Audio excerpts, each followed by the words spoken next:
नमस्कार, जय हिंद दोस्तों। बीटीसी स्टडी हब के यूट्यूब चैनल पर आप सभी का स्वागत है।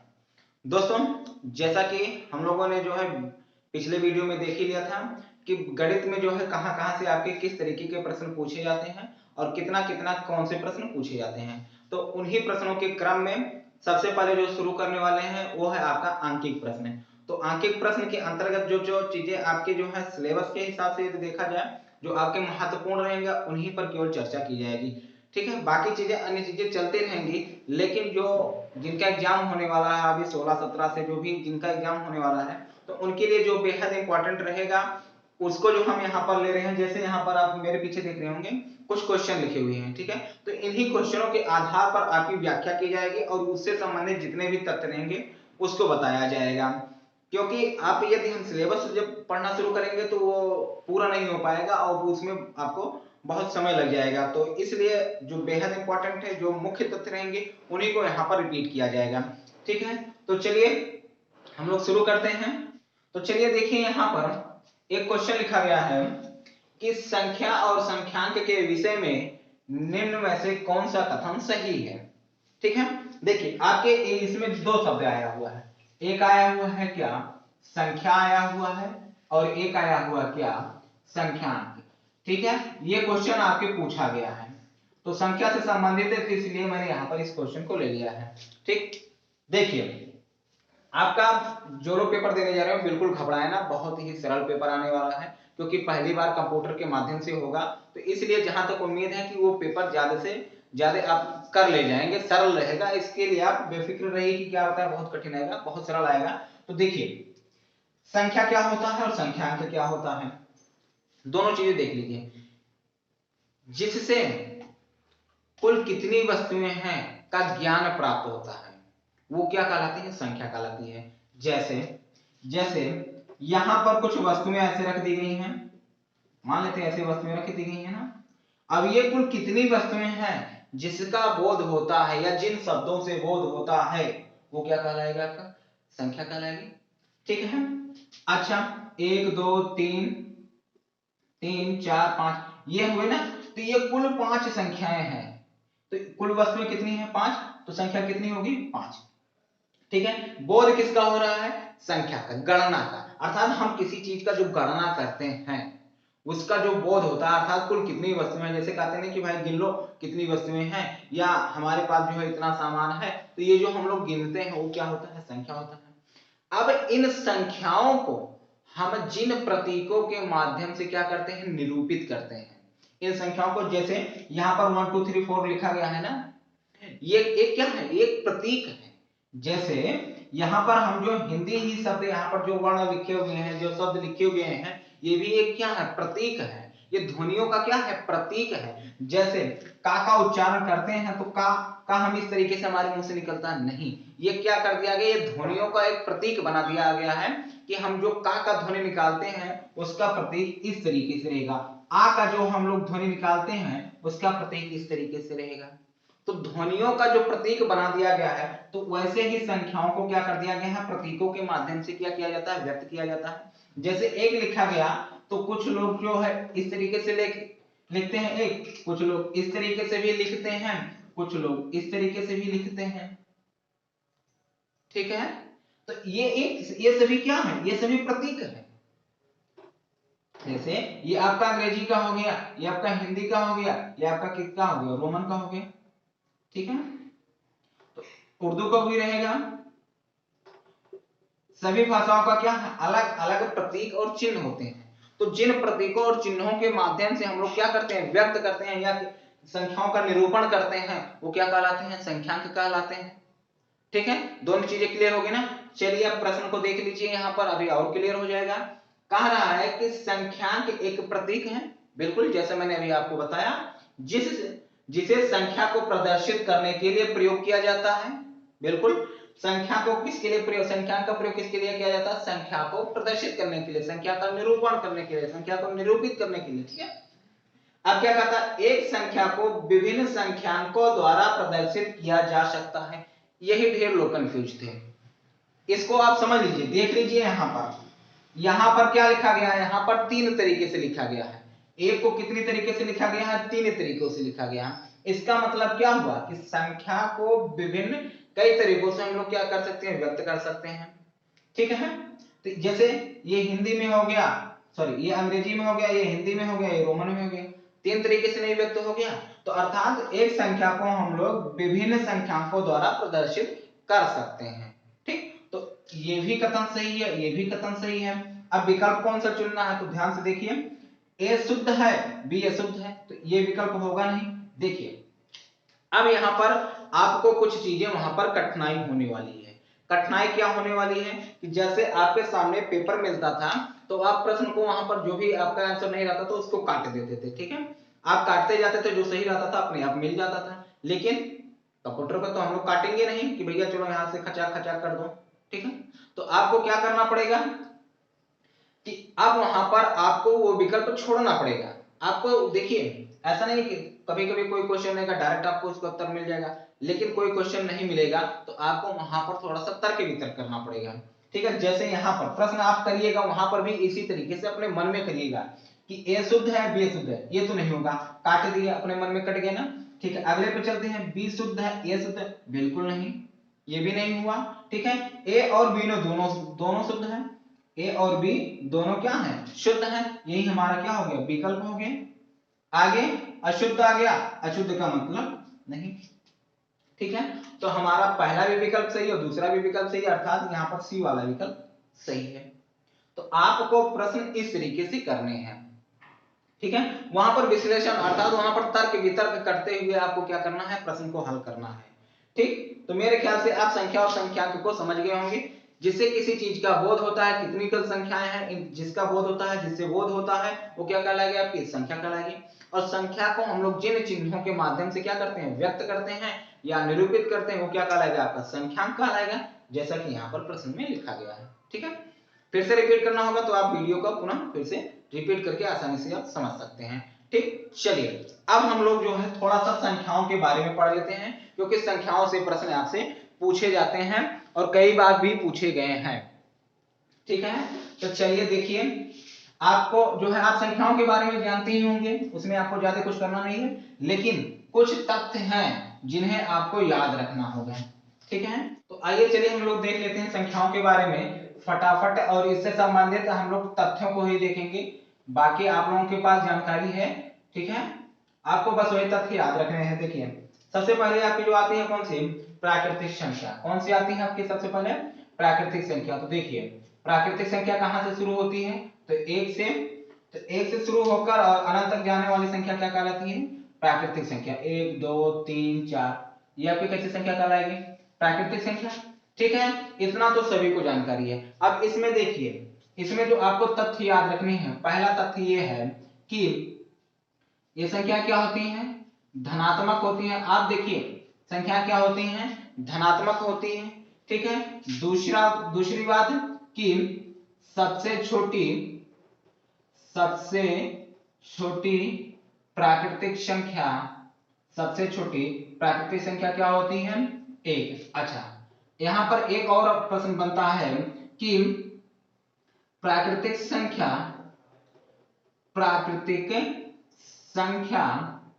एक की कोई पूर्ववर्ती संख्या नहीं होती है। ठीक है, आपको बस इतनी चीजें याद रखनी है कि प्राकृतिक संख्या कैसी होती है, धनात्मक होती है। सबसे छोटी प्राकृतिक संख्या क्या होती है, 1 होती है। ठीक है, फिर प्राकृतिक संख्या 1 की कोई पूर्ववर्ती संख्या नहीं होती है। इस कथन को आप थोड़ा सा ध्यान से देख लीजिए। ठीक है, कि ये जो कथन लिखा गया है कि 1 की कोई पूर्ववर्ती संख्या नहीं है, कारण समझिए। देखिए पूर्व का मतलब होता है यहां पर कि पूर्ववर्ती का मतलब होता है कि इस संख्या के पहले जो संख्या रहेगी उसे क्या कहेंगे, हम लोग पूर्ववर्ती संख्या कहेंगे। ठीक है, इसके आगे जो संख्या रहेगी उसे क्या कहेंगे, उत्तरवर्ती संख्या कहेंगे। ठीक है, पूर्व मतलब पहले, तो 1 से पहले यहां पर मान लेते हैं 0, क्योंकि अभी आप जो पूर्णांक पढ़ेंगे तो वहां पर 0 आएगा। ठीक है, इधर आएंगे अर्थात हमें बाएं तरफ चलना, तो बाएं तरफ आएंगे तो क्या मिलेगा, हमें 0 मिलेगा। लेकिन हमें ये बताइए क्या 0 एक प्राकृतिक संख्या है, नहीं। तो 0 एक प्राकृतिक संख्या है नहीं, तो एक की क्या कोई पूर्ववर्ती संख्या निकल पाएगी? बिल्कुल नहीं निकल पाएगी। तो प्राकृतिक संख्या एक की कोई पूर्ववर्ती संख्या नहीं होती है, बस आपको इतना ही याद रखना है। ठीक है, चीजें मेरे ख्याल से आप समझ गए होंगे। आगे बढ़िए, देखिए प्राकृतिक संख्या के बाद आपका आता है क्या? पूर्ण संख्या। क्या आता है? पूर्ण संख्या। देखिए पूर्ण संख्याओं में क्या विशेषता है कि जब हम लोग प्राकृतिक संख्या में किसको शामिल कर लेते हैं? जीरो को शामिल कर लेते हैं, तो क्या बन जाती है? पूर्ण संख्या बन जाती है। क्या बन जाती है? पूर्ण संख्या बन जाती है। ठीक है, आइए अब यहां से यदि आपसे प्रश्न पूछ लिया जाए, शून्य एक है, शून्य एक क्या है? पूर्ण संख्या है। क्या है आपका? ये पूर्ण संख्या है। ठीक है, अगर पूर्ण संख्या ना रहे, परिमेय संख्या लिखिएगा तो आपको यहाँ पर क्या लिख देना है? मार देना है। ठीक, परिमेय संख्या माना जाएगा। ठीक है, जब परिमेय संख्या हम लोग पढ़ेंगे तो वहां पर बता देंगे। ठीक है, अच्छा एक चीज और यहाँ पर देखिए कि जितने भी पूर्ण संख्याएं हैं, क्या सभी की सभी पूर्ण संख्या प्राकृतिक संख्याएं हो सकती हैं? तो यहां पर क्या होगा? नहीं। कारण क्या है? क्योंकि शून्य एक जो है क्या है? पूर्ण संख्या है, और इसमें शून्य मिला हुआ तो हम प्राकृतिक संख्या तो कहा नहीं सकते हैं। तो यहां पर एक कथन लिखा जा सकता है क्या कि सभी पूर्ण संख्याएं क्या नहीं होती हैं? प्राकृतिक संख्या नहीं होती हैं। प्राकृतिक संख्या नहीं होती है। ठीक है, और इस तरीके के इस चीज को ऐसे भी घुमा के कह सकता है, यहां पर क्या हो गया कि सभी पूर्ण संख्याएं प्राकृतिक संख्या नहीं होती हैं। क्यों नहीं होती है? क्योंकि शून्य एक प्राकृतिक संख्या नहीं है। अच्छा, ऐसा लिखा जा सकता है क्या कि सभी प्राकृतिक संख्या क्या होती हैं?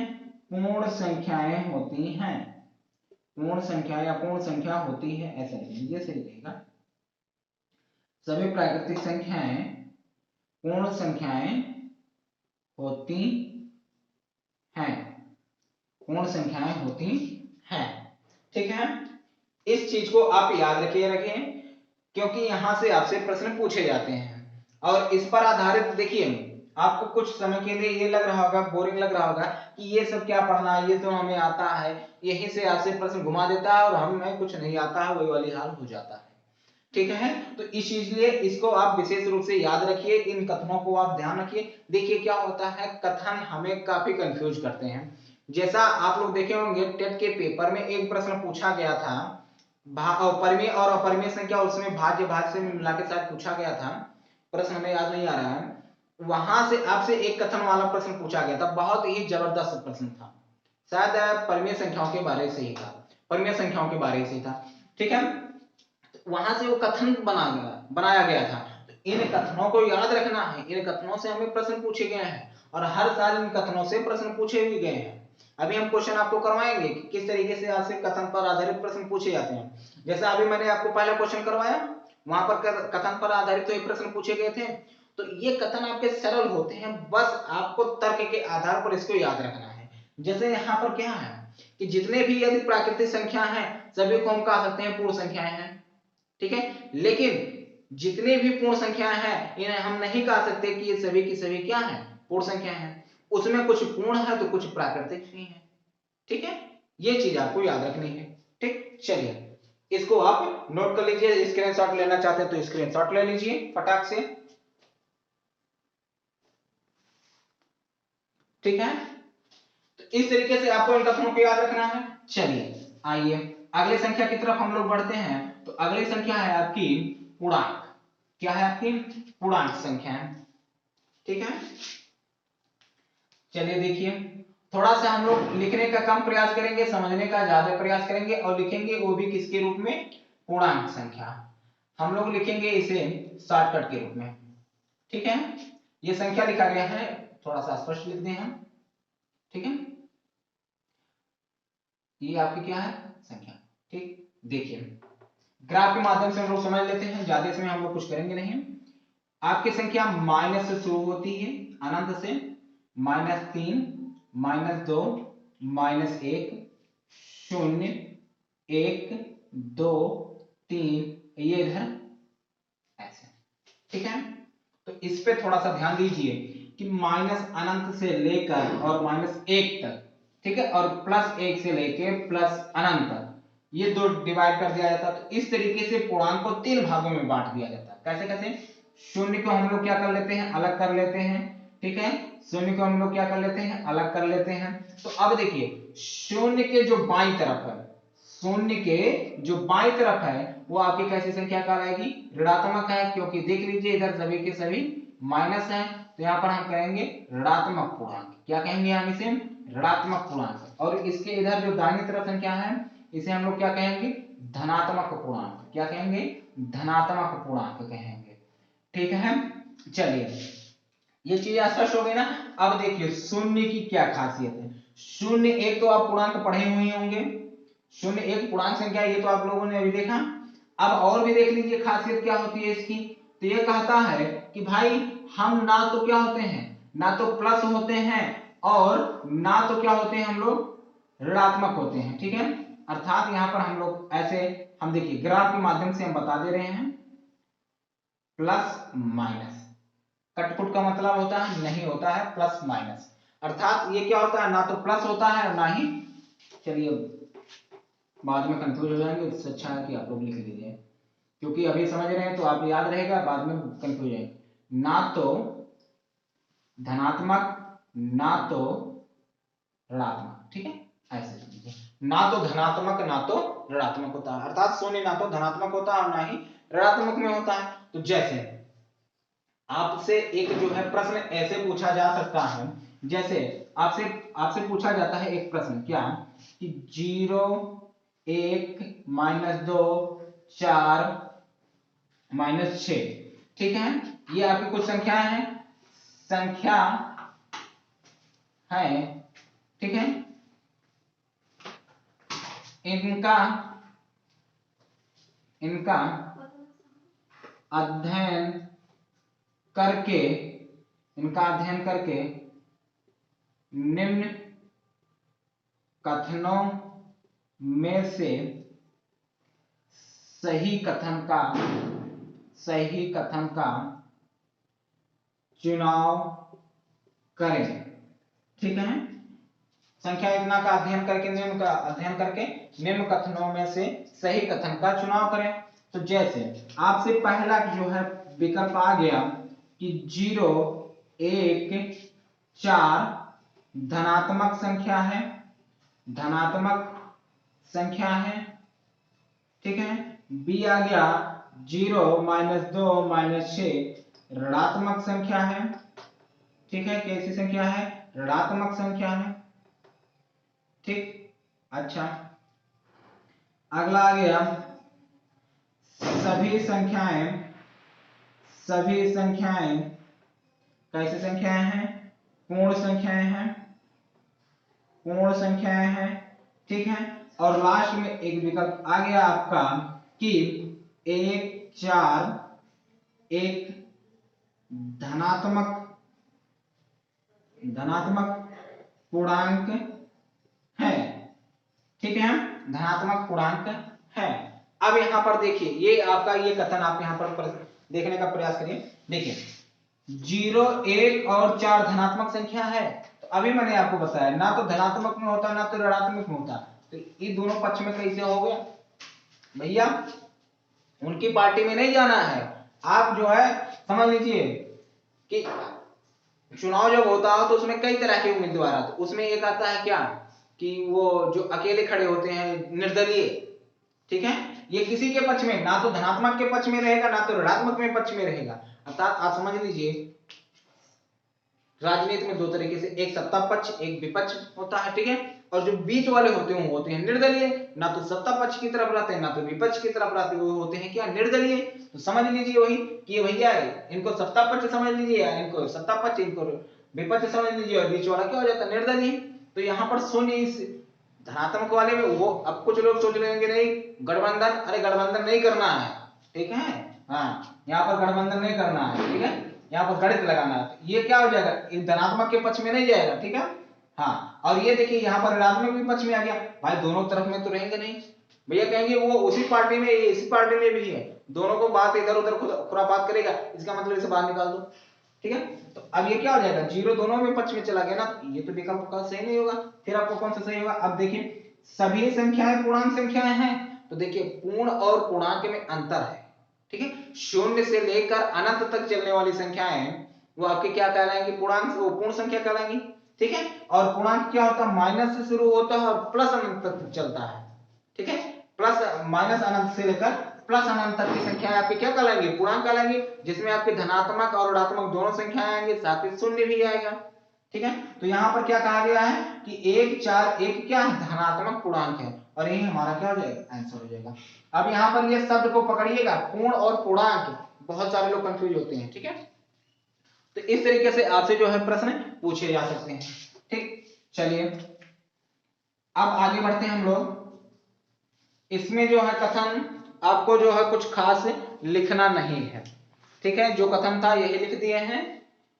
हाँ, एक कथन आप लोग जो है कुछ सवालों के जवाब आप अपने नोटबुक में लिख लीजिएगा, ठीक है। आप अपने नोटबुक में लिख लीजिएगा और हमें कमेंट करके अवश्य बताइएगा क्या कि सबसे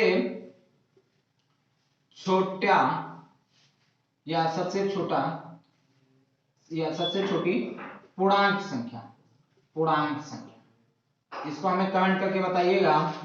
फिर सबसे छोटी ऋणात्मक, सबसे छोटी ऋणात्मक पूर्णांक संख्या, ऋणात्मक पूर्णांक संख्या, ठीक है, इसको नोट कर लीजिएगा।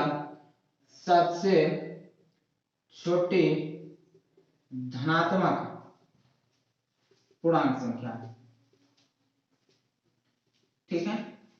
चलिएगा, इन 3 सवालों के जवाब हमें जो है कमेंट बॉक्स में कमेंट करके जरूर बताइएगा कि सबसे छोटी जो है ऋणात्मक पूर्णांक या पूर्णांक संख्या कौन सी है, फिर सबसे छोटी ऋणात्मक पूर्णांक संख्या कौन सी है, सबसे छोटी धनात्मक पूर्णांक संख्या कौन सी है, और एक और सबसे बड़ी ऋणात्मक, सबसे बड़ी ऋणात्मक पूर्णांक संख्या, ऋणात्मक पूर्णांक संख्या, ठीक है। ये 4 प्रश्न हो गए आपके, इसको जो है हमें कमेंट बॉक्स में कमेंट करके बताइएगा, और इसका भी उत्तर हम अब आपको अगले वीडियो में देंगे, अभी हमें कमेंट करके जरूर बताइएगा, ठीक है। कई बार इसको हम बता चुका हूं, इसलिए इसको आप हमें बताइएगा, ठीक। चलिए आइए देखिए, अब हम लोग देखते हैं सम और विषम को। किसको, सम और विषम को, दोनों एक साथ देखते हैं। देखिए सम संख्या जिसे ऑड कहा जाता है, सॉरी इवन, और विषम संख्या जिसे ऑड कहा जाता है, ठीक। अब यहां से प्रश्न आपके बहुत बनते हैं, ठीक है, हर साल प्रश्न पूछे गए हैं, हर साल बने भी हैं। चलिए देखिए, आप इसे शॉर्टकट में लिख लीजिए क्या कि संख्या बटे 2 बराबर विभाजित, ठीक है, संख्या बटे 2 बराबर विभाजित नहीं, विभाजित नहीं, ठीक है। देखिए ऐसी संख्याएं जो 2 से क्या हो जाए, विभाजित हो जाए, वो क्या कहलाएंगी, आपकी सम संख्या, और जो 2 से विभाजित ना हो क्या कहलाएंगी, आपकी विषम संख्या, ठीक है। भाज्य भाज्य और सम विषम में बहुत कंफ्यूज होता है, जो लोग नहीं जानते ना, बहुत सारा क्वेश्चन इसी से पूछा भी गया है, और इसमें आप क्या हो जाएंगे, गोल मटोल में घूमेंगे, काम गड़बड़ हो जाएगा, इतना आता प्रश्न आपका गलत हो जाएगा, और एक एक नंबर का महत्व होता है, आप लोग समझते ही होंगे। जो लोग 81 पाए हैं और 82 नहीं पा पाए हैं, या 89 पाए 90 नहीं पहुंच पाए हैं, उनसे पूछिए एक नंबर का महत्व कितना होता है, ठीक है। तो यहाँ पर आप याद रखिए कि जो भी संख्या 2 से क्या हो जाए, विभाजित हो जाए, वो संख्या क्या कहलाएगी, आपकी सम संख्या, और जो 2 से विभाजित ना हो क्या कहलाएगी, आपकी विषम संख्या, ठीक है। तो देखिए संसार में जितनी भी संख्याएं हैं उसकी 2 ही कैटेगरी है, ठीक है, 2 ही कैटेगरी, एक सम है और एक विषम है, ठीक है। 50-50, 50-50 समझ लीजिए, 50% ये है तो 50% ये है, सब दोनों का योगदान है। जैसे यदि हम 1 से लेकर 100 तक संख्याएं लिखते हैं, तो इन संख्याओं में जो है 50 संख्या आपकी सम होगी और 50 संख्या आपकी कैसी होगी, विषम होगी। 1 से 100 तक आपकी 50 संख्या सम होगी और 50 संख्या आपकी विषम होगी, तो इसीलिए कहते हैं 50-50 है। ठीक है। अच्छा, फिर भी कुछ लोग सोच रहे होंगे कुछ इसका ट्रिक होता है कि कैसे हम लोग पहचाने कि कौन सी संख्या सम है कौन सी संख्या विषम है। तो देखिए, ट्रिक इसके लिए कोई खास है नहीं, लेकिन आप समझ लीजिए 2 के पहाड़ा। 2 का पहाड़ा आपको ज्यादा बार नहीं पढ़ना, 2 का पहाड़ा आपको 5 बार पढ़ना है। ठीक है, 2 का पहाड़ा आपको कितने बार पढ़ना है, 5 ही बार पढ़ना है। तो देखिए 2 का पहाड़ा कितनी बार पढ़ना है कि 2 कन्निम 2, 2 दूना 4, 2 तिया 6, 2 चौके 8, 2 पंचे 10, 10 करे 0 बस। अब देखिए ये कितने डिजिट हो गए आपके, कुल 5 डिजिट हो गए। ठीक है, जिस भी संख्या के अंत में ये डिजिट आ गए, जिस भी संख्या के अंत में ये अंक आ गए, ठीक है, जैसे हम एक संख्या लिखते हैं क्या से, एक संख्या ऐसे ले लेते हैं। ठीक है, कुछ संख्या ऐसे ले लेते हैं। ठीक, यहां पर ये, ठीक है। तो देखिए अब आपको चेक क्या करना है कि जो संख्या का अंतिम अंक है ये आपका ये वाला, ठीक है, इकाई अंक है। अगर इकाई अंक 2, 4, 6, 8, 0 है तो आपकी कैसी संख्या कहलाएगी, आपकी सम संख्या कहलाएगी। ठीक है, आपकी सम संख्या कहलाएगी। ठीक, और जो नहीं रहेगा वो आपकी कैसी हो जाएगी, विषम संख्या हो जाएगी। तो ये आपकी कैसी संख्या है, ये आपकी सम संख्या। कैसी संख्या है आपकी, ये सभी की सभी सम संख्या है। ठीक है। अच्छा, इसी के विपरीत आपकी कौन सी कि 1, 3, 5, 7, 9, ये आपकी कैसी संख्या है, ये आपकी कैसी संख्या है, तो ये आपकी है विषम संख्या। कैसी संख्या है आपकी, ये विषम संख्या। ठीक है, यहां पर आपको अंतिम अंक देखना है। तो समझ लीजिए यही चीजें हैं, कोई एक याद रखे रही है, दूसरा अपने आप निकल जाएगा। ठीक। अच्छा, अब यहां से आपसे प्रश्न पूछा जा सकता है क्या कि सबसे छोटी विषम सम संख्या, सबसे छोटी सम संख्या, सबसे छोटी सम संख्या क्या है आपकी, तो आपकी यहां पर देखिए पहले नंबर पे क्या है आपका 2 है ना, तो 2 हो गया।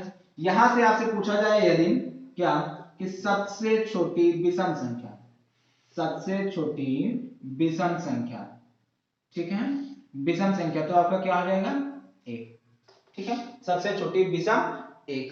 अब यहां पर कुछ लोग कंफ्यूज होंगे कि 0 क्यों नहीं हुआ, तो हमें बताइए, या आप देखे होंगे कभी भी हम लोग जब गिनना स्टार्ट करते हैं क्या 0 से शुरू करते हैं, नहीं ना।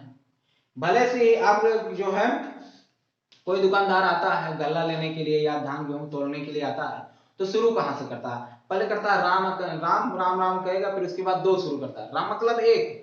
ठीक है, 1 से शुरू करता है, लेकिन 1 नहीं कहता, वहां पर राम कहता। या फिर भी आप हम लोग शुरू करते हैं, कोई वस्तु होता है गिनना शुरू करते हैं, तो कहां से शुरू करते हैं, 1 2 3 4 5, शून्य से नहीं शुरू कर देना। तो यहां पर सबसे छोटी संख्या शून्य नहीं होगी, क्या होगी आपकी 2 होगी। ठीक है, सबसे छोटी सम संख्या क्या होगी आपकी 2 होगी। ठीक, कंफ्यूज मत होइएगा। ठीक है, कंफ्यूज मत होइएगा कि जो है शून्य एक सम संख्या हो तो इसको छोटा क्यों नहीं किया जा रहा है। कारण यही है कि शून्य से कोई गिनती स्टार्ट नहीं होती, ना कोई गणना स्टार्ट होता है, इसलिए शून्य को यहाँ पर हम लोग सबसे छोटी सम संख्या नहीं कह सकते हैं।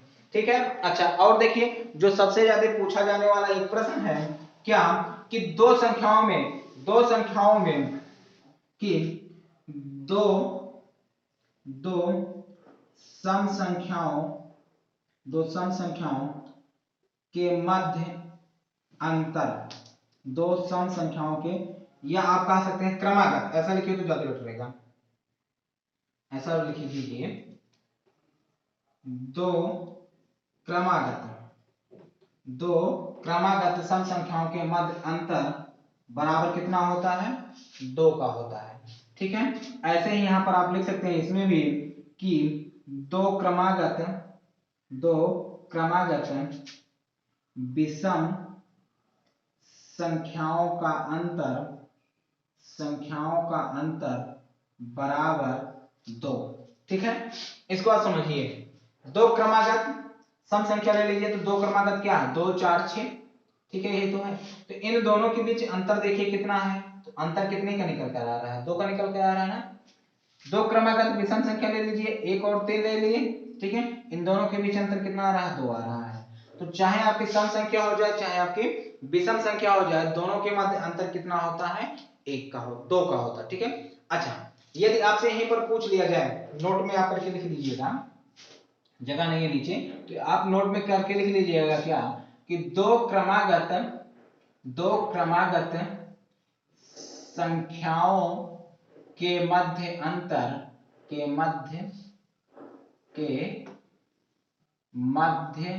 अंतर बराबर कितने का होता है, 1 का। लेकिन यदि कोई संख्या ऐसे लिख ली जाए 1 2 3 4, ये आपकी कैसी हो जाती है, लगातार सम विषम का जिक्र नहीं करेगा, तो वहां पर कितना होता है अंतर, 1 का होता है। लेकिन सम या विषम कहा दे तो वहां पर अंतर कितने का हो जाता है, 2 का हो जाता है। ठीक है, यदि अंतर क्या हो, 3 का गुणज हो, क्या हो, 3 का गुणज हो, तब अंतर कितना होगा, गुणज मतलब पहाड़ा। तो 3 के पहाड़ा के अंतराल कितने का है, 3 का है, तो 3 का अंतराल है तो कितने का अंतर आएगा, 3 का आएगा। ठीक है, 4 का गुणज है तो 4 का अंतराल कितने का आएगा, 4 का आएगा। ठीक है, तो इस तरीके से यहाँ पर आप दो क्रमागत सम संख्या है तो सम और विषम में आपको एक ही चीज याद रखनी है कि अंतर कितना होता है, 2 का होता है। ठीक है, चलिए मेरे ख्याल से आप इसे नोट कर लिए होंगे। आगे बढ़ते हैं हम लोग, तो आगे बढ़ते हैं हम लोग किस पर, भाज्य और अभाज्य पर। किस पर, भाज्य और अभाज्य पर। अब यहां पर चलिए समझ लेते हैं भाज्य और अभाज्य संख्याएं क्या होती हैं। ठीक है,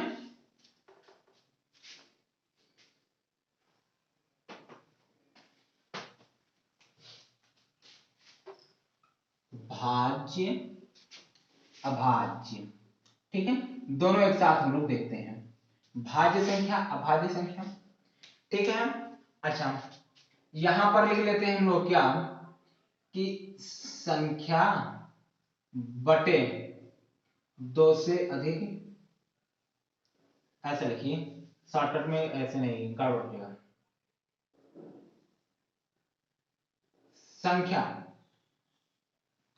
एक स्वयं तथा किसी अन्य संख्या से विभाजित, अन्य संख्या से विभाजित। ठीक है, अगला, और यहां पर लिखेंगे क्या, संख्या, और ये कैसी हो, कि एक स्वयं के अतिरिक्त किसी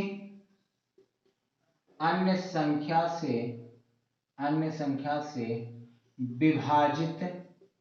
विभाजित नहीं। ठीक है, हम ऐसी संख्या जो एक स्वयं तथा किसी अन्य संख्या से क्या हो जाए, विभाजित हो जाए, वो संख्या क्या कहलाएगी, कि भाज्य संख्या कहलाएगी। ठीक है, अभाज्य संख्या क्या होगी, कि ऐसी संख्या जो एक और स्वयं को छोड़कर किसी अन्य संख्या से न विभाजित हो, कैसी संख्या कहलाएगी, आपकी अभाज्य संख्या कहलाएगी। जैसे एक संख्या हम लोग ले लेते हैं, किसको, ज्यादा हम लोग बड़ा नहीं लेते हैं, 6 को ले लेते हैं। ठीक है, अब हम लोग देखते हैं क्या है, कि 6 किससे कट जा रहा है, 1 से कट जा रहा है, स्वयं मतलब वो संख्या 6। ठीक है, और किसी अन्य संख्या से भी कट जाए तो किसी अन्य संख्या से किससे कटेगा, 2 से भी कटेगा और 3 से भी कटेगा। कटेगा कि नहीं कटेगा, 2 से भी कट रहा है और 3 से भी कट रहा है, अर्थात इसके जो है काटने वाले बहुत सारे लोग हैं, इसको काटने वाले कितने हैं, बहुत सारे लोग हैं। तो क्या हो जा रही है, वो संख्या भाज्य हो जा रही है, सभी मिलकर काटेंगे तो कट नहीं जाएगा। ठीक है, तो इस संख्या क्या कहलाएगी, आपकी भाज्य संख्या कहलाएगी। लेकिन वहीं पर हम एक संख्या ले लेते हैं, क्या, 2 ले लेते हैं, तो इसको जब हम लोग काटने जाते हैं तो 1 और 2, यही 2 लोग इसको काट पाते हैं और कोई नहीं काट पाता है। तो जिसको केवल 2 लोग काट पाए वो आपको कैसी संख्या कहलाएगी, अभाज्य संख्या कहलाएगी, और जिसको कई लोग काट ले जाए वो कैसी संख्या कहलाएगी, आपकी भाज्य संख्या कहलाएगी। समझ में आया, अर्थात इसके कितने गुणनखंड होते हैं, 2 से अधिक गुणनखंड होते हैं, 2 से अधिक क्या होते हैं, गुणनखंड होते हैं। और इसमें क्या होता है, केवल 2 गुणनखंड होता है, केवल 2 गुणनखंड। ठीक है, 2 गुणनखंड होते हैं। चीजें समझ में आ गई ना, भाज्य भाज्य यहाँ पर देखिए, सम विषम यहाँ पर नहीं देख रहे हैं। ठीक है, अभी और चीजें तथ्य हैं, लेकिन यहाँ पे इसे समझने का प्रयास करिए कि ऐसी कोई भी संख्या, जैसे एक और संख्या ले लेते हैं 12 को काटने वाले कई लोग हैं, तो कैसी संख्या कहलाएगी, आपकी आपकी भाज्य संख्या कहलाएगी। और वहीं पर ले लेते हैं हम लोग 5। ठीक है, अब ऐसे अगर ऐसे नहीं समझ पा रहे तो आप इस तरीके से समझिए कि एक कोई व्यक्ति है, ठीक है, और ये कुछ जानता है, तो इसका राज केवल दो लोग जानते होंगे। कौन? एक तो जो उसकी मोबाइल होती है और एक तो वो स्वयं होता है। ठीक है, देखो ये मोबाइल कैसे एक की तरह नहीं दिख रहा है, इसके आगे वहीं थोड़ा से बढ़ा दिया जाए तो एक नहीं बन जाएगा। ठीक, अच्छा, और जो भैया जिसके बहुत सारे लोग क्या हो, मित्र लोग हों, तो मित्र लोग हैं तो सभी लोग राज जानेंगे ही जानेंगे। तो इस तरीके से क्या हो जाएगी, बाह्य, अर्थात वो राज्य राज्य नहीं रह गया, अर्थात वो राज क्या हो जाएगा, सभी लोग जानेंगे, तो राज से क्या हो जाएगा, पर्दा उठ गया। और जिसपे पर्दा नहीं उठा वो समझ लीजिए क्या हो जाएगा, अभाज्य हो जाएगा।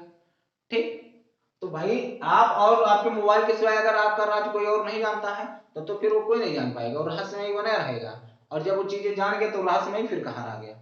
ठीक है, रहस्यमय वही सारी चीजें होती हैं जिसको अभी तक कोई सुलझा नहीं पाया, कोई समझ नहीं पाया, वो क्या होता है, रहस्यमय चीजें। जैसे बरमुडा ट्रायंगल की बात होती है तो अभी वो क्या है, रहस्य ही बना हुआ, अभी उसको सभी लोग सही से समझ नहीं पाए हैं, तो क्या है, एक राज है वो।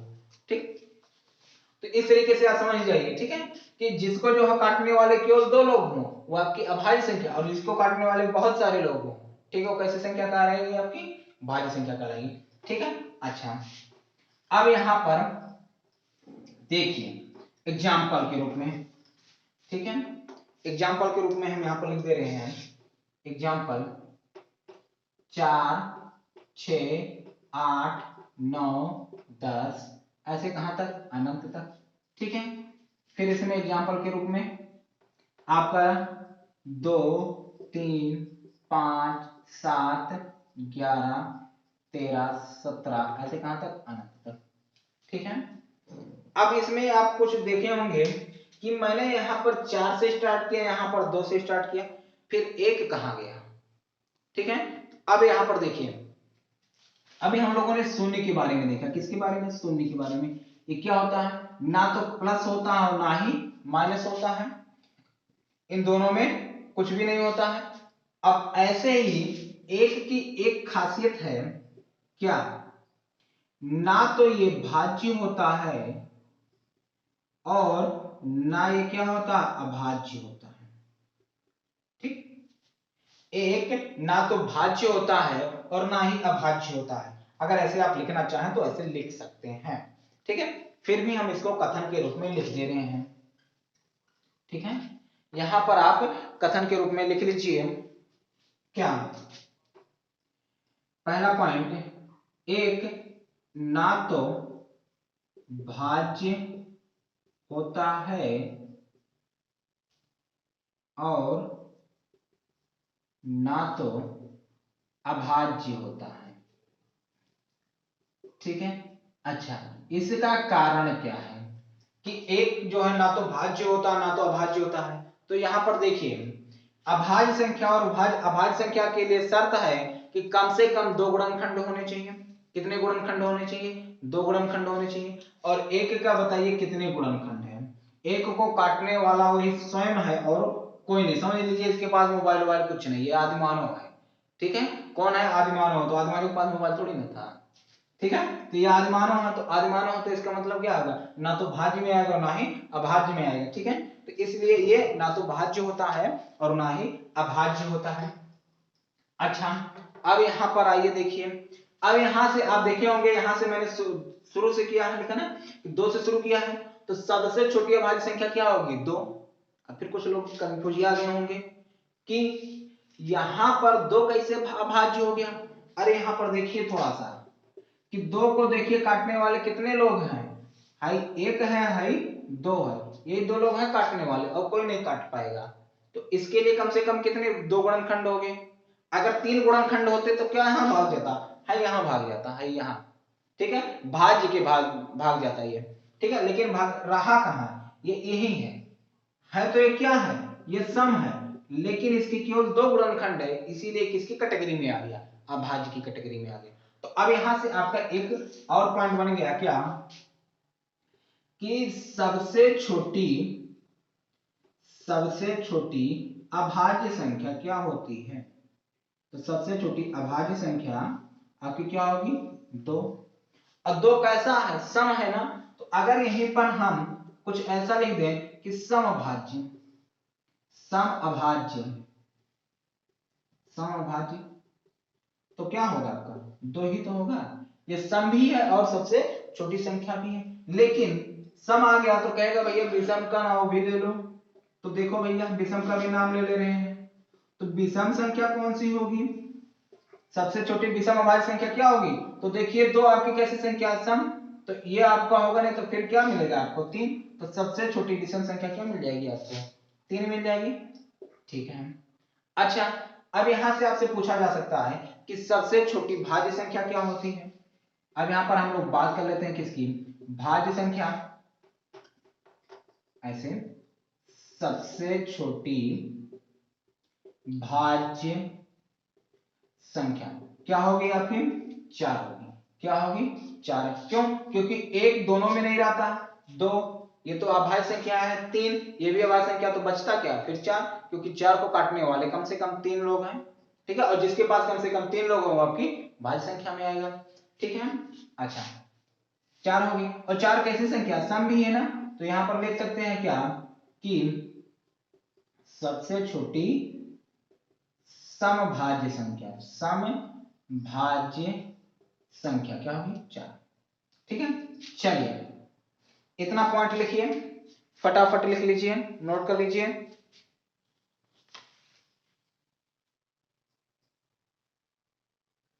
नोट हो गया ना। आइए अब देखिए, इतना तो आप तथ्य नोट कर लिए। अब एक तथ्य और पूछा जाता है आपसे, क्या कि क्या सभी संख्याएं आपकी जो है, सॉरी, हाँ, जितने भी अभाज्य संख्याएं हैं क्या सभी की सभी जो है विषम होती हैं। तो यहां पर एक प्रश्न पूछा भी गया है। ठीक है, कन्फ्यूजियाइएगा मत। अब यहां पर समझ लीजिए, कन्फ्यूजियाना मना है। देखिए यहां पे लिख सकते हैं, एक पॉइंट और लिख लीजिए, सभी अभाज्य संख्याएं विषम नहीं होती हैं। ठीक है का लीजिए, विषम नहीं होती हैं। तो यहां पर देख रहे हैं 2 3 7 11 13 17 सभी के सभी तो विषम है। तो फिर क्या कह रहे हैं कि यहां पर हम विषम नहीं होती, कारण है 2 है 2 आके जो बैठ गया है बीच में ना, ये है कि ये 2 बैठने की वजह से सभी संख्याएं अभाज्य नहीं हो पाती हैं, सॉरी सभी संख्या अभाज्य संख्याएं विषम नहीं हो पाती, कारण ये 2 है। लेकिन अब यही एक तथ्य इस तरीके से घुमा के लिख दे कि 2 को छोड़कर, 2 को छोड़कर सभी अभाज्य संख्याएं, सभी अभाज्य संख्याएं विषम होती हैं। ठीक है, विषम होती हैं। ठीक, ये भी कथन सही है और ये भी कथन सही है, दोनों में से कोई भी घुमा के पूछे कोई दिक्कत नहीं है। ठीक है, जब 2 को सम्मिलित कर लेंगे तो क्या होगी, सभी अभाज्य संख्याएं विषम नहीं होंगी। जैसे हम लोग पूर्ण संख्या में पढ़े कि जितनी भी प्राकृतिक संख्याएं हैं पूर्ण हैं, लेकिन सभी पूर्ण संख्याएं प्राकृतिक संख्या नहीं हो सकती। ठीक है, वैसे यहां पर भी है कि सभी विषम संख्याएं, यहां पर यह भी बन सकता है कि जितने भी अभाज्य संख्याएं हैं सभी अभाज्य संख्याएं विषम नहीं हो सकती, लेकिन यदि हम 2 को छोड़ दें तो जितने भी अभाज्य संख्याएं हैं सभी के सभी कैसी हो जाएंगी, अभाज्य संख्याएं हो जाएंगी। ठीक है, चीजें नोट कर लीजिए इसे आप। और ये आपके ये जो है दोनों के दोनों तथ्य आपसे पूछे भी गए हैं, सीटेड में ये दोनों के दोनों तथ्य पूछे भी गए हैं। ठीक है, चलिए फटाक से ये दोनों चीजें लिख लीजिए। अब हम लोग बढ़ते हैं इससे संबंधित क्वेश्चन। ठीक है, इससे संबंधित हम लोग क्वेश्चन कर लेते हैं, क्योंकि इसके बाद और भी संख्याएं हैं तो उसको हम लोग अब अगले वीडियो में पढ़ेंगे। तो इससे संबंधित कुछ क्वेश्चन जो पूछे गए हैं उसको हम लोग देख लेते हैं। ठीक, नोट हो गया। चलिए आइए देख लेते हैं एक क्वेश्चन इस पर।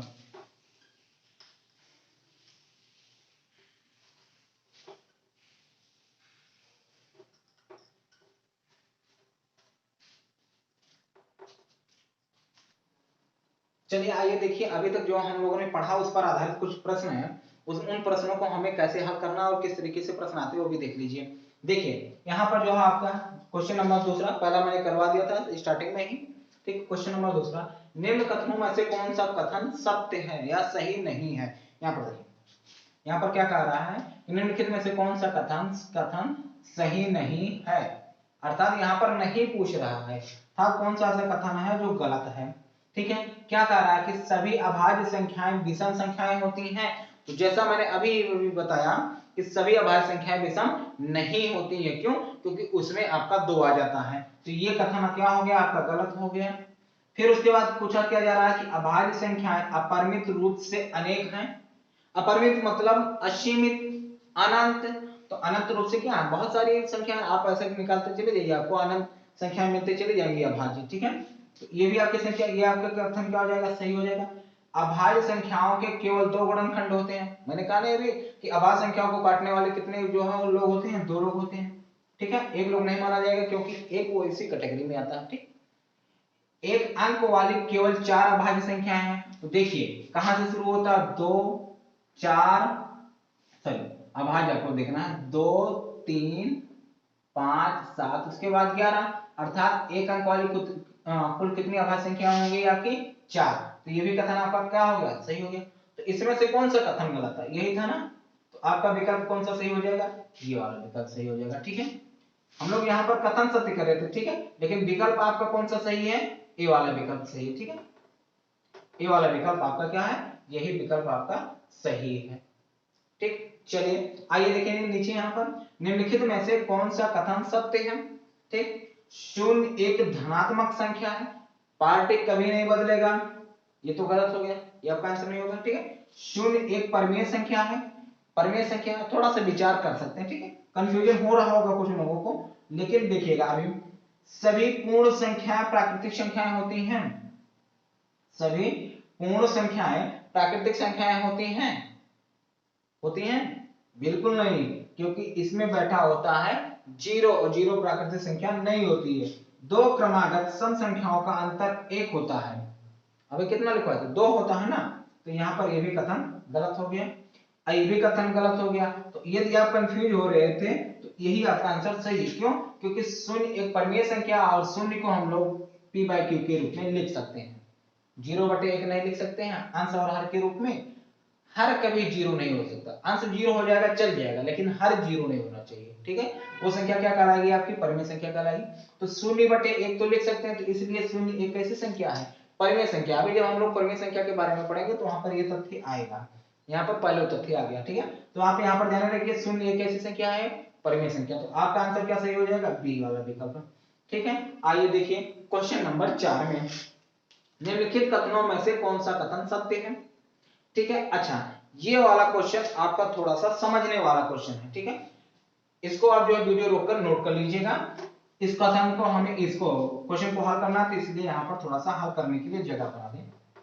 यहाँ पर देखिए क्या कह रहा है कि सब एक सम संख्या और एक विषम संख्या का अंतर एक सम संख्या हो सकता है, हमें पता नहीं।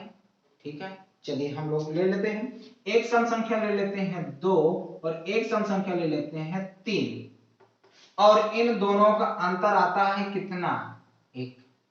तो एक कैसी संख्या है, विषम संख्या, और यहां पर विकल्प में क्या दे दिया, सम संख्या। हो सकता है और संख्या ले ले मिल जाए, चलिए चेक कर लेते हैं हम लोग। 11 को ले लेते हैं, एक जो है सम संख्या ले लेते हैं 10, विकल्प कितना आ गया, सॉरी ये इसका आंसर कितना है, 1। तो एक कैसी संख्या है, विषम संख्या है। अभी भी नहीं डाउट क्लियर हो रहा है, तो हम 20 ले लेते हैं और 25 को ले लेते हैं, अंतर कितना आ गया, 5 का, ये भी विषम संख्या आ गया, अर्थात विषम संख्या तो नहीं होगी। कैसे, तो सॉरी विषम संख्या होगी, सम संख्या नहीं होगी। तो ये विकल्प आपका क्या हो गया, गलत हो गया। ये वाला विकल्प आपका कैसा हो गया, गलत हो गया। ठीक है, अगले विकल्प पर चलते हैं कि 2 विषम संख्या और एक विषम संख्या का योगफल एक सम संख्या होती है। ठीक है, चलिए चेक कर लेते हैं हम लोग। देखिए इस तरीके के कथन को हम लोगों को मानकर कोई सम संख्या ले लेते, देखिए 2 विषम संख्या कोई ले लीजिए, एक विषम संख्या 1 ले लेते हैं, दूसरी ये 2 विषम संख्या, इसको जोड़ देते हैं ना। फिर क्या कह रहा है, इसी में एक सम संख्या आप जोड़ दीजिए 2, दोनों का जोड़ेंगे योगफल कितना आएगा, 6, और 6 कैसी संख्या आपकी, सम संख्या। अच्छा, यहाँ पर आपका ये विकल्प क्या हो जाएगा, सही हो जाएगा। यही आपका कथन ये क्या हो गया, सत्य हो गया। क्यों, क्योंकि यहाँ पर दो विषम संख्या में एक जब सम संख्या जोड़ेंगे तो योगफल कितना प्राप्त हो रहा है, आपको 6 प्राप्त हो रहा है ना। 6 कैसी संख्या, सम संख्या है। फिर भी नहीं क्लियर हो रहा, चलो ना मानिए तो हम ऐसे करते हैं कि हम लोग ये विषम संख्या होगी, इसमें हम लोग इसको जोड़ देते हैं। कितना आता है, तो 11 और 13 कितना हो जाएगा, 24, और 24 और 16 आपका कितना हो जाएगा, 24 16 40। ठीक है, 40 कैसी संख्या है, सम संख्या है ना। तो जो सम संख्या है तो इसका मतलब दो विषम संख्या में एक सम संख्या जोड़ने पर हमें कैसी संख्या मिल रही है, सम संख्या। ठीक है, तो ये वाला कथन आपका क्या हो गया, सत्य हो गया। चलिए अगले कथन पर भी विचार कर लीजिए, यदि यहाँ पर संतुष्टि नहीं मिल रही है। क्या कह रहा है कि तीन विषम संख्या का योगफल एक सम संख्या है। चेक कर लीजिए, 1 को ले लिए, 3 को ले लिए, 5 को ले लिए। 5 3 8 8 1 9, 9 कैसी संख्या है, विषम। और यहाँ पर कहा क्या है, सम। इस तरीके से ये भी कथन क्या हो गया, गलत। ठीक है, अब यहाँ पर कह रहा है कि तीन विषम संख्याओं का गुणनफल एक सम संख्या होती है, तो इन्हीं का गुणा कर दीजिए। 15 गुणे 1 बराबर 15। 15 कैसी संख्या है, विषम। तो ये भी कथन क्या हो गया, गलत। फिर भी नहीं संतुष्ट हो गए, चलिए मत होइए, हम और संख्या ले लेते हैं। ठीक है, इस तरीके से ले लिए। ठीक, अब यहां पर देखिए 9 बचे, सॉरी 5 7 35, और 35 में हम 9 का गुणा कराएंगे, इकाई अंक 5 आएगा। और किसी संख्या का इकाई अंक यदि 5 आता हो तो कैसी संख्या होती है, विषम संख्या होती है ना। अभी मैंने बताया नहीं, ये भी कैसी संख्या होगी, विषम संख्या होगी। तो यहाँ पर ये भी कथन क्या हो गया, गलत। तो आपका विकल्प क्या हो जाएगा, यही आपका आंसर हो जाएगा, बी वाला विकल्प। ठीक है, कि दो विषम संख्या में जब एक सम संख्या को जोड़ा जाता है तो योगफल कितना आता है, सम संख्या आता है। ठीक है, तो फिलहाल जो आज के वीडियो में बस इतना ही रखते हैं। आई होप जो आपको सारी चीजें समझ में आई होंगी। यदि नहीं समझ में आया होगा तो हमें जो है कमेंट करके हमें बताइएगा कि कौन सा जो है आपको पॉइंट समझ में नहीं आएगा, हम उसको जो है अगली वीडियो में आपको समझाने का प्रयास करेंगे। ठीक है, तो चलिए फिर मिलते हैं एक जो है बेहतरीन वीडियो के साथ, तब तक के लिए जय हिंद।